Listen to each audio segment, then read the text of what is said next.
This is Skywatch Media News, final week of November 2017. There is a great deal of immense activity happening around the Ring of Fire this month, which has both seismologists and volcanologists on pins and needles. On November 27th, a code red alert was set into motion on the resort island of Bali, where the restless Mount Agung Volcano has been spewing volcanic ash with increasing intensity since November 21st. With heightened seismic activity and confirmation that the volcano is shifting into a magmatic phase, authorities have issued a warning to 100,000 individuals who are living in proximity to the volcano to evacuate the area. Mount Agung has been spewing ash continuously, accompanied by explosive eruptions, with thunderous sounds being heard as far as 7.5 miles from the summit. The danger zone is dynamic and is being continuously evaluated. The last major eruption of this volcano was in January of 1963, measuring 5 out of 7 on the Volcanic Explosivity Index, and was responsible for the deaths of 1,600 people. This is a big one, with big implications for Indonesia and the South Pacific, where the potential for a catastrophic eruption is imminent. Meanwhile, closer to home, the Popocatépetl volcano, located in Mexico, saw its strongest eruption in 4 years during Thanksgiving of 2017. The explosion was so strong that it was registered from seismic stations located as far away as 12 kilometers from the base of the volcano. Here is the video capture of this holiday eruption in real time, taken from the Webcam de Mexico on November 23rd.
Earlier this month, the deadliest earthquake so far in 2017 hit at the border of Iran and Iraq, registering a magnitude 7.3.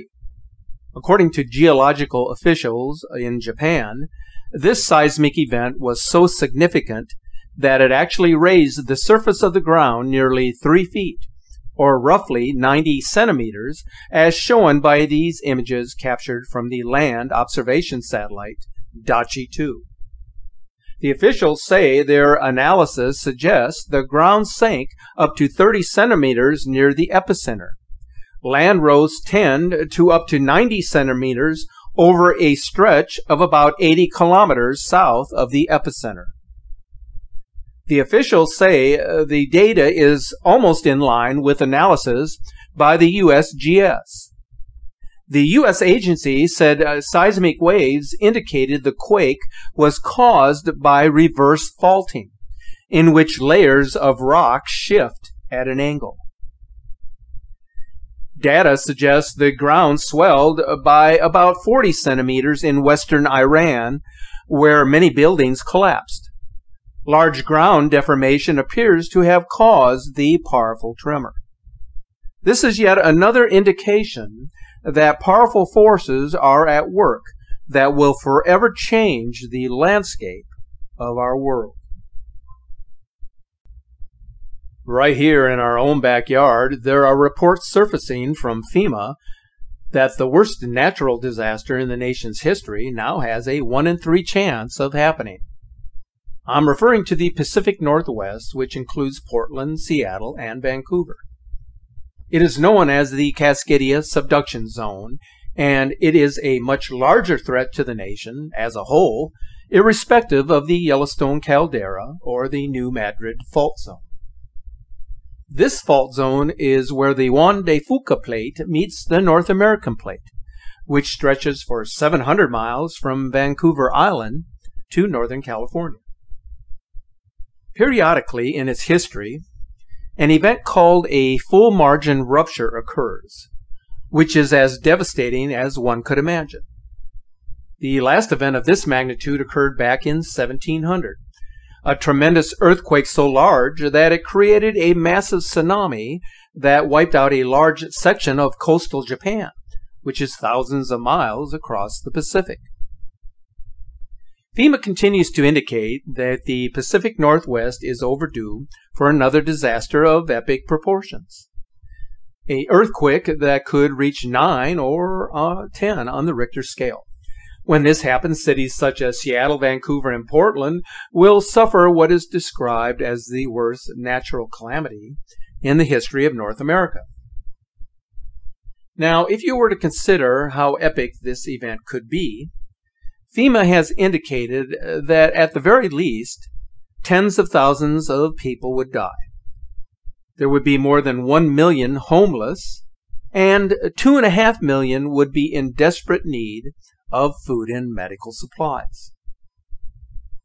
So the chances of a big earthquake happening there at any given moment stands at 1 in 3, while the chances of an apocalyptic earthquake in the range of 9 or 10 on the scale stands at 10 to 1. In either scenario, the odds of this happening in our lifetime are very good, which should keep those who live in these regions a reason to worry or to cause sleepless nights. There is an equally dangerous region outside of the Pacific Northwest that has the very real potential to cause havoc to a sector of the country. Back in 1811 and in the following year of 1812, a series of over 1,000 earthquakes rocked the Mississippi River between St. Louis and Memphis. The quakes were so powerful that they caused the river to run backwards for a period of time. That was over 200 years ago. Today, scientists are saying that the New Madrid seismic zone, which is more than 120 miles long, has at least a 40% chance of a terrifying blast in our near future that would severely affect these 5 states.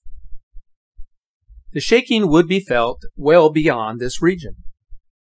Ultimately, a devastating blow in this area would damage more than 700,000 buildings and would leave more than 2.5 million people without power for an extended time. Unlike California, which has been hit by a number of powerful earthquakes since 1906, the New Madrid fault area has been sitting idly by for more than 200 years. Because of this, those people who reside in the bordering states around the fault zone are not properly prepared for a major earthquake. And the infrastructure that is in disrepair and crumbling in this area will not withstand the impact of a major seismic event. Even more discerning than the 40% chance of an earth-shaking event is that the fault has an impact zone which is 10 times as big as the San Andreas Fault. And this, much like the Cascadia zone, is a disaster in waiting.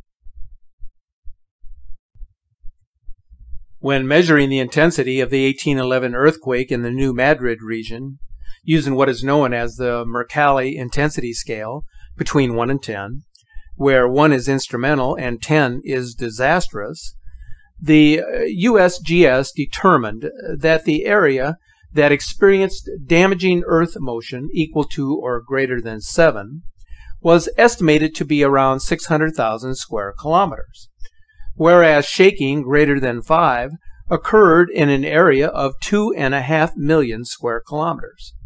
So again, the effects of an earthquake of greater magnitude can be felt far and wide, which was the case with the earthquake of 1811 and 1812.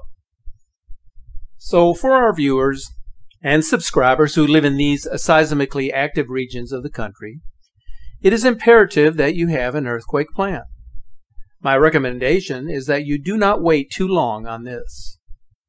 Seismic and volcanic events are building up to a point where anything can and will happen, and being prepared may be the difference between being safe or being sorry. The earth is shifting beneath our feet, and with this reality comes the obvious observations of a crustal movement. We are seeing on an almost daily basis across the globe the ground opening and swallowing everything in its path.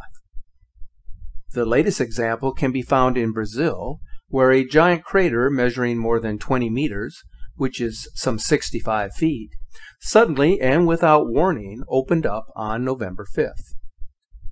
This is another sign that the ground around us is shifting as the Earth's inner core heats up and as the outer core begins to expand. Now take a look at these astonishing photos of the immense sinkhole in Coromandel, Brazil, and consider, if you will, how insecure the ground beneath our feet has become, which is one of the reasons why I conclude the video presentations by saying that we should be mindful of our surroundings at all times. There was a phenomenal event in our not-so-distant past that severely affected many people in the American Midwest in the 1930s, at the peak of the Great Depression.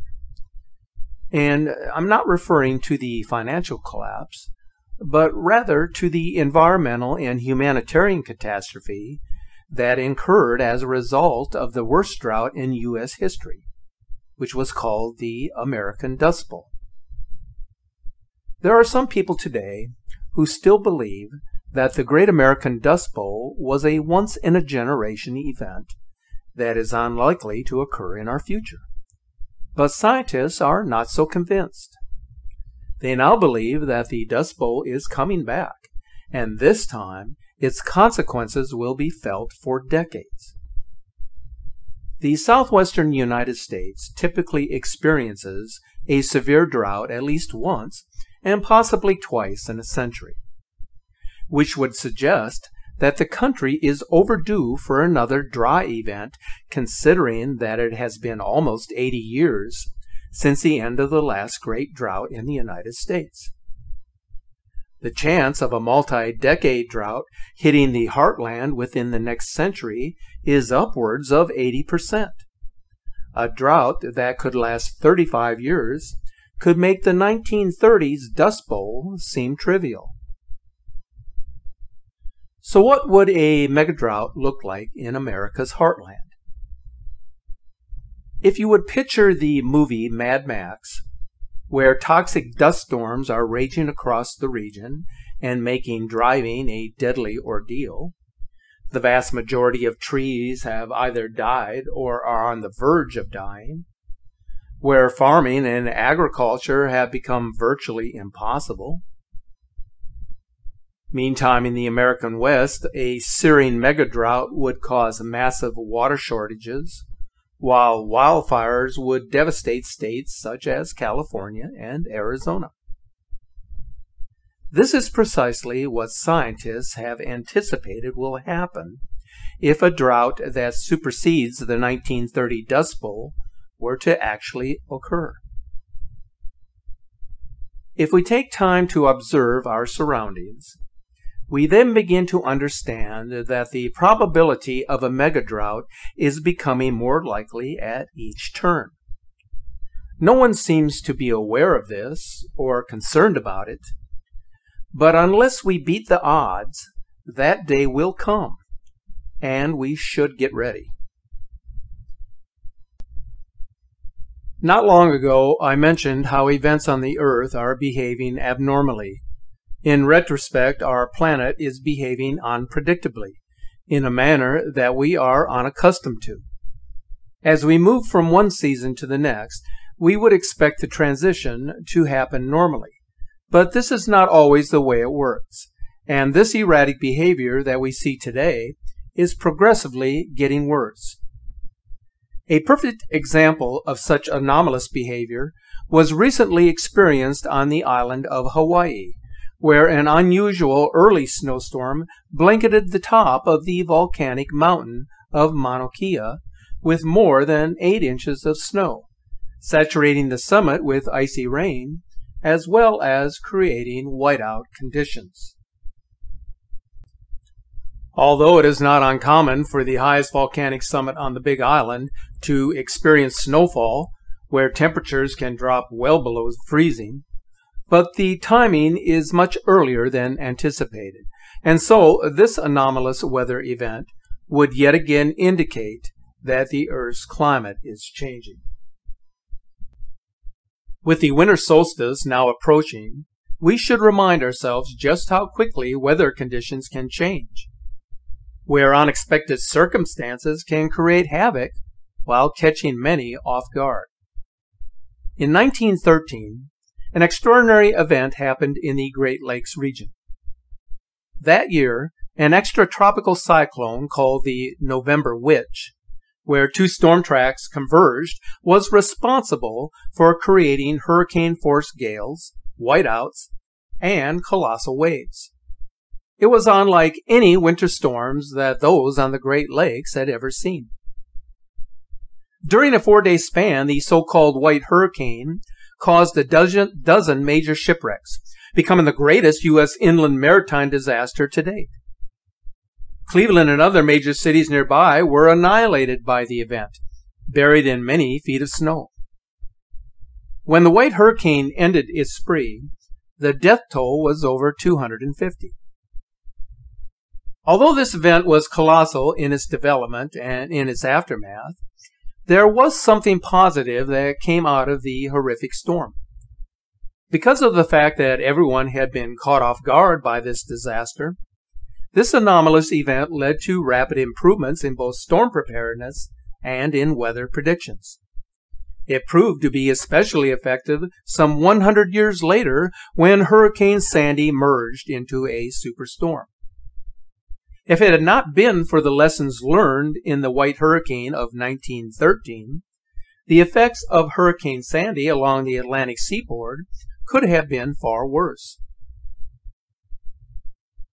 As we move forward in our journey, there are many things yet to be learned.